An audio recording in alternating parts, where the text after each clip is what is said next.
చెప్పినట్టుగా చాలామంది గురువులు ఉన్నారు, సంప్రదాయ సిద్ధంగా అధ్యయనం చేసి వచ్చిన గురువులు ఉన్నారు.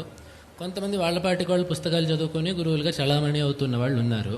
ముఖ్యంగా ఈ టీవీలలో, యూట్యూబ్లో వాటిల్లో ఈ చాలామంది మంత్రోపదేశాలు చేసేస్తున్నారు, యంత్రాలు ఇచ్చేస్తున్నారు, ఉపదేశాలు అవన్నీ చేసేస్తున్నారు. కొన్ని మంత్రాలు సర్వజన స్వీకార యోగ్యంగా ఉంటాయి, కొన్ని మంత్రాలు మాత్రం ఉపదేశంతో మాత్రమే తీసుకోవాలి. ఇప్పుడు జగద్గురువులే చాలామందికి ఉపదేశాలు చేస్తున్నారు.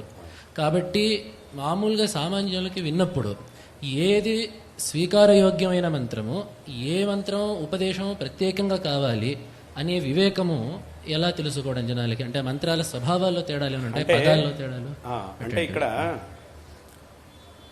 మంత్రములు ఉన్నాయి, ఉపాసన చేయడానికి చాలా మంత్రాలు ఉన్నాయి. అదేవిధంగా మన శాస్త్రముల్లో భగవంతుడి యొక్క నామములు ఉన్నాయి. ఆ నామములనే మంత్రాలుగా పరిగణించడం అనేటటువంటి పద్ధతి కూడా ఉంది. ఆ నామాన్నే మంత్రంగా భావించడం. ఎందుకంటే మంత్రము అనేటటువంటిది ఏమిటి? ఎవరైతే ఆ మంత్రాన్ని జపిస్తారో, ఉపాసన చేస్తారో వాళ్ళని కాపాడి వాళ్ళకి శ్రేయస్సుని కలిగించేటటువంటిదే మంత్రం. కాబట్టి ఇటువంటి ఈ యౌగికమైనటువంటి అర్థాన్ని తీసుకొని ఆ మంత్రం అనేటటువంటి పదాన్ని నామముల్లో భగవన్ నామాన్ని కూడా ప్రయోగించేటటువంటి పద్ధతి అనేది ఉన్నది. కాబట్టి ఈ రకంగా ఆ భగవన్ నామాన్ని, అందుకే నామమంత్రం అని కూడా అంటూ ఉంటాం. నామమంత్రం అంటే ఏమిటి? నామాన్నే మంత్రంగా ఉపదేశింపబడి ఆ మంత్రంగా దాన్ని అనుష్ఠించడం అని. కాబట్టి ఈ మహామంత్రాలు, మంత్రశాస్త్రంలో చెప్పినటువంటి విశేషమైన మంత్రాలు అవన్నీ కూడా ఏవైతే ఉన్నాయో, ఇప్పుడు పంచాక్షరి గాయత్రి, పంచాక్షరి, అష్టాక్షరి, శ్రీ విద్య మొదలైనటువంటి రకరకాల మంత్ర జపాలన్నీ, బాలామంత్రం ఇత్యాది మంత్రాలన్నీ కూడా ఉన్నాయి. వీటన్నిటినీ మాత్రం ప్రత్యక్షంగా గురు శుశ్రూష చేసి గురువు యొక్క అనుమతిని తీసుకొని గురుముఖత మాత్రమే తీసుకోవాలి. ఈ నామమంత్రములనేవి ఏవైతే ఉన్నాయో వాట్లని ఎలాగైనా సరే ఉపదేశం తీసుకోవచ్చు, ఎలాగైనా సరే పర్వాలేదు. ఇప్పుడు పంచాక్షరి, అష్టాక్షరిలో నామము ఉంది, కానీ దాన్ని ఉపదేశం పొందే పద్ధతి ఉంది. ముఖ్యంగా ఆ రెండు బాగా ప్రసిద్ధంగా ఉన్నాయి కాబట్టి వాటి విషయంలో కొంత అక్కడ నామం అనేది ఉన్నా కూడా, అది నామంగా కనబడుతున్నా కూడా అది మంత్రమే. ఇప్పుడు ఉదాహరణకి చాలా మందికి తెలియదు, మనం చాలా చోట్ల వింటూ ఉంటాం. ఇప్పుడు నరసింహస్వామి మంత్రం ఉంది, నరసింహస్వామి అనుష్ఠుప్ మంత్రం ఉంది. ఇది వస్తుతః మహామంత్రం.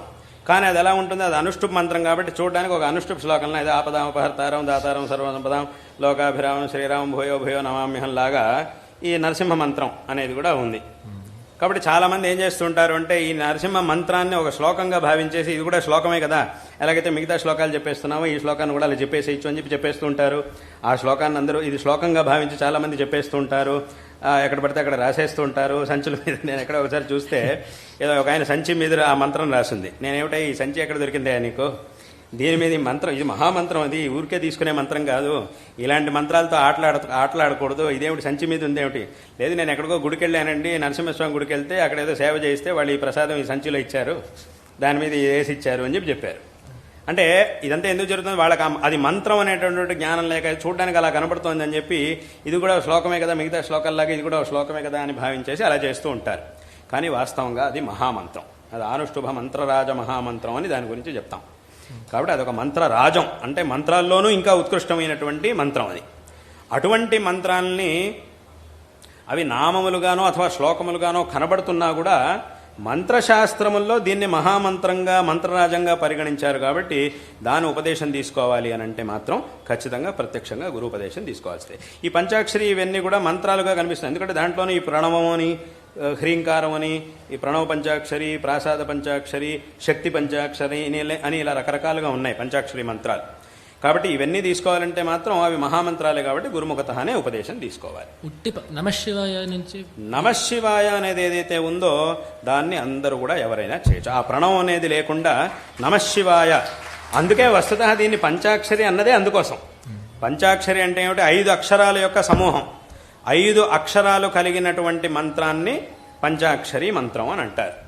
అక్కడికి ఇదేమైంది? ఈ పంచాక్షరములు ఎప్పుడుంటాయి?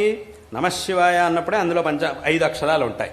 దాన్ని ఎవరైనా కూడా ఎక్కడి నుంచైనా ఉపదేశం తీసుకోవచ్చు, ఎవరైనా కూడా చేయొచ్చు. దానికి ఏ విధమైనటువంటి నేరుగా అట్లానే తీసుకోవాలనేటటువంటిది ఏమీ లేదు. నేరుగా తీసుకుంటే మంచిదే, నేరుగా తీసుకుంటే చాలా మంచిది. కానీ అలాగే తీసుకోవాలి అని ఆ నియమం అనేది లేదు. దాన్ని ఎవరైనా కూడా ఎలాగైనా కూడా చేయొచ్చు.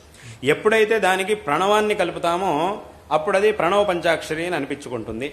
ఎప్పుడైతే ఇంకొక బీజాన్ని కలుపు దానికి శక్తి పంచాక్షరి, ఎప్పుడైతే ప్రాసాద బీజాన్ని కలుపుతారో దాని ప్రాసాద పంచాక్షరి అని ఇలా రకరకాలుగా దానికి వస్తుంది. అవన్నీ కలిసినప్పుడు మాత్రం అది మహామంత్రం అనేటటువంటి ఆ మహామంత్రంగా వ్యపదేశింపబడుతుంది. వీటన్నిటిని కూడా ఇవన్నీ తెలుసుకోవాలంటే ఏది ఎలాగా అనేదాన్ని తెలుసుకోవాలంటే ఇది మన బుద్ధితో తెలుసుకునే విషయాలు కావు. వీటన్నిటి కూడా మనకి మంత్రశాస్త్రం అనేది మూలం. వీటన్నింటినీ కూడా ఆ మంత్రశాస్త్రములు మనకి విశేషంగా చెబుతూ ఉన్నాయి. కాబట్టి ఆ మంత్రశాస్త్రముల ద్వారా ఏది మహామంత్రం, ఏది మంత్రరాజం, ఏది నామమంత్రం, దేన్ని ఎలా తీసుకోవాలి ఇత్యాది విషయాలన్నింటినీ కూడా ఆ రకంగా తెలుసుకొని వాటిని చేయాలి. కాబట్టి ఇప్పుడు నమశివాయ అథవా ఈ నమశంకరాయ అనేటటువంటి మంత్రాన్ని నేనే చాలా మందికి అన్ని చోట్ల ఇస్తూ ఉంటాను. నమశంకరాయ దాన్ని ఎవరైనా చక్కగా హాయిగా జపం చేయొచ్చు. దానికి విశేషమైనటువంటి ఫలితాన్ని కూడా చెప్పారు. తప్పకుండా హాయిగా దాన్ని జపం చేసినప్పుడు ఆ భగవద్ అనుగ్రహం తప్పకుండా మనకు కలుగుతుంది అనేటటువంటి విషయంలో ఏమాత్రం సందేహం లేదు.